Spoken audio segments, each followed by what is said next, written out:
Magic Lessons, 1875 to 1880. Celia grows up in a series of theaters, most often in New York, but there are long stretches in other cities. Boston, Chicago, San Francisco, occasional excursions to Milan or Paris or London. They blend together in a haze of must and velvet and sawdust to the point where she sometimes does not recall what country she is in, not that it matters.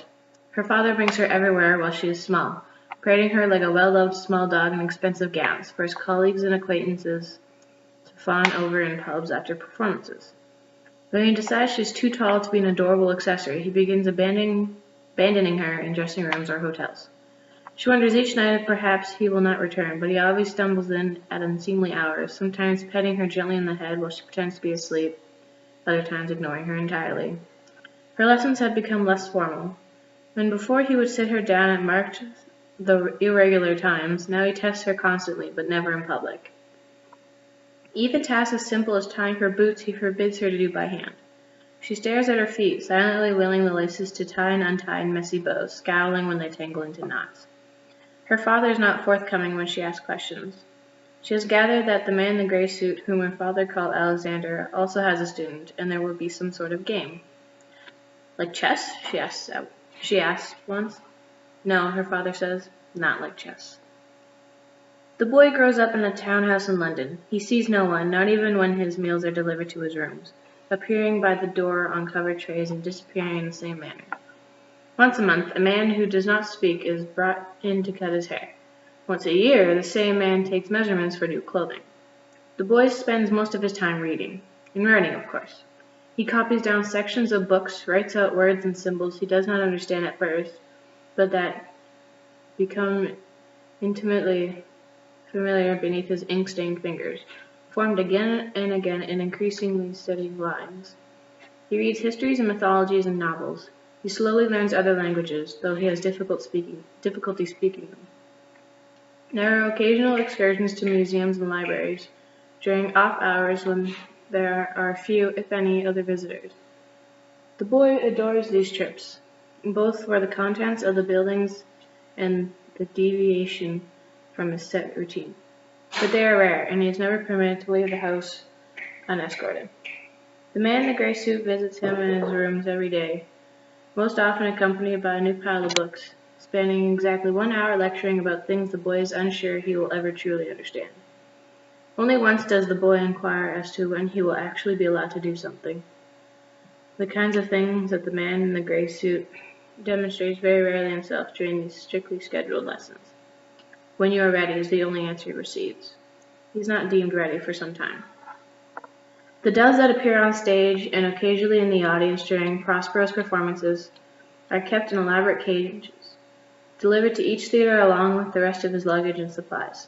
A slamming door sends a stack of trunks and cases tumbling in his dressing room, toppling a cage full of doves. The trunks right themselves instantly, but Hector picks up the cage to inspect the damage. While most of the doves are only days from the fall, one clearly has a broken wing. Hector carefully removes the bird, the damaged bars repairing as he sets the cage down. Can you fix it? Celia asks. Her father looks at the injured dove and then back at his daughter, waiting for her to ask a different question.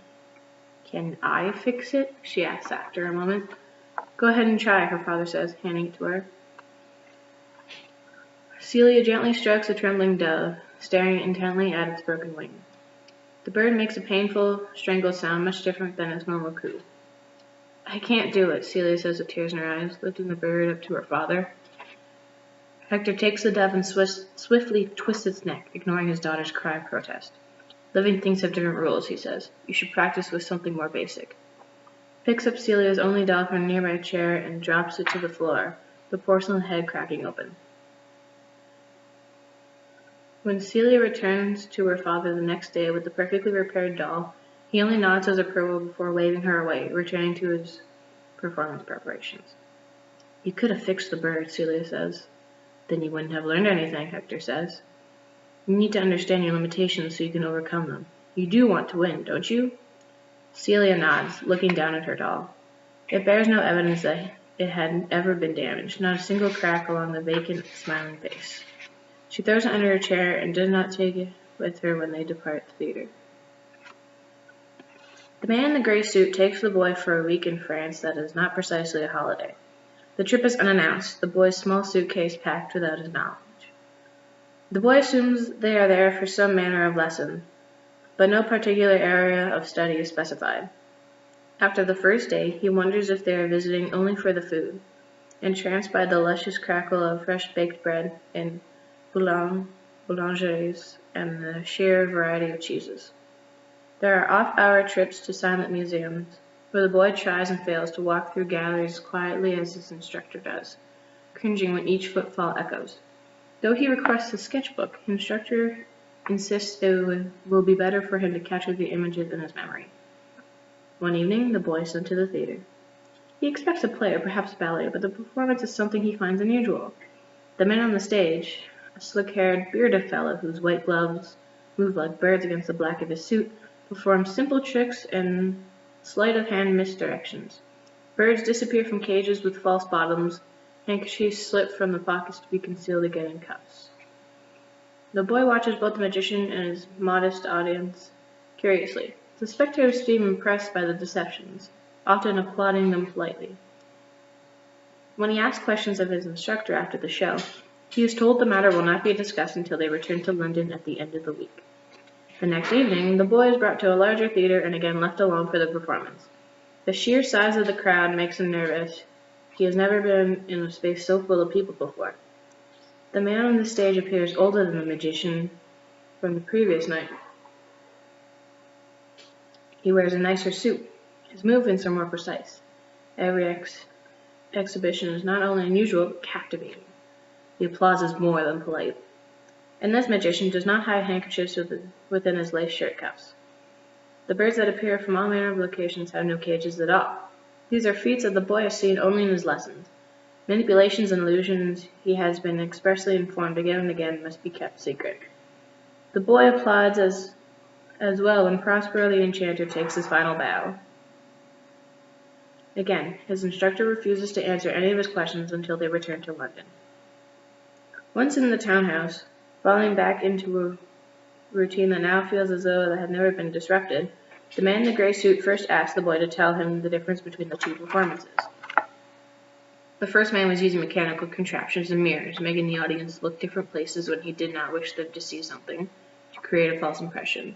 The second man, the one named for the Duke from the Tempest, he was pretending to do similar things, but he did not use mirrors or tricks. He did things the way you do. Very good. Do you know that man? The boy asks. I have known that man for a very long time, his instructor says. Does he teach those things as well, the way you teach me? His instructor nods, but does not elaborate. How can the people watching not see the difference? The boy asks.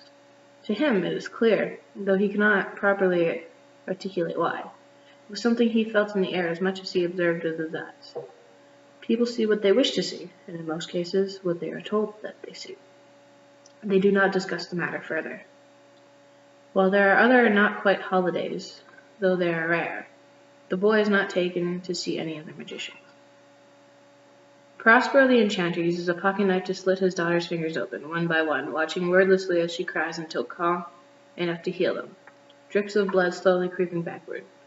The skin melts together, swirls of fingerprint ridges finding one another again, closing solidly once more. Celia's shoulders fall, releasing the tension that has knotted in them, her relief palpable as she draws herself safely together. Her father gives her only moments to rest before slicing each of her newly healed fingers off. The man in the gray suit takes a handkerchief from his pocket and drops it on the table, where it lands with a muffled thump, something heavier than silk hidden in the fold. He pulls the square of silk upward, letting the contents, a solitary gold ring, roll out onto the table. It is slightly tarnished and engraved with something that the boy thinks might be words in Latin, but the script is looping and flourished, and he cannot make them out. The man in the gray suit replaces the now empty handkerchief in his pocket. Today we are going to learn about binding, he says. When they reach the point of the lesson that includes the practical demonstration, he instructs the boy to place the ring on his own hand. He never touches the boy, regardless of the circumstances. The boy tries in vain to pry the ring from his fingers as it falls into his skin. Bindings are permanent, my boy, the man in the gray suit says. What am I bound to? The boy asks, frowning at the scar where the ring had been moments before.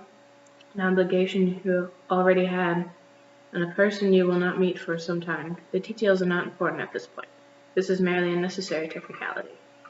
The boy only nods and does not question further, but that night, when he is alone again and unable to sleep, he spends hours staring at his head in the moonlight, wondering who the person he is bound to might be. Thousands of miles away, in a crowded theater that thunders with applause for the man on stage, hidden in the shadows formed between disused pieces of scenery backstage, Celia Bowen curls herself into a ball and cries.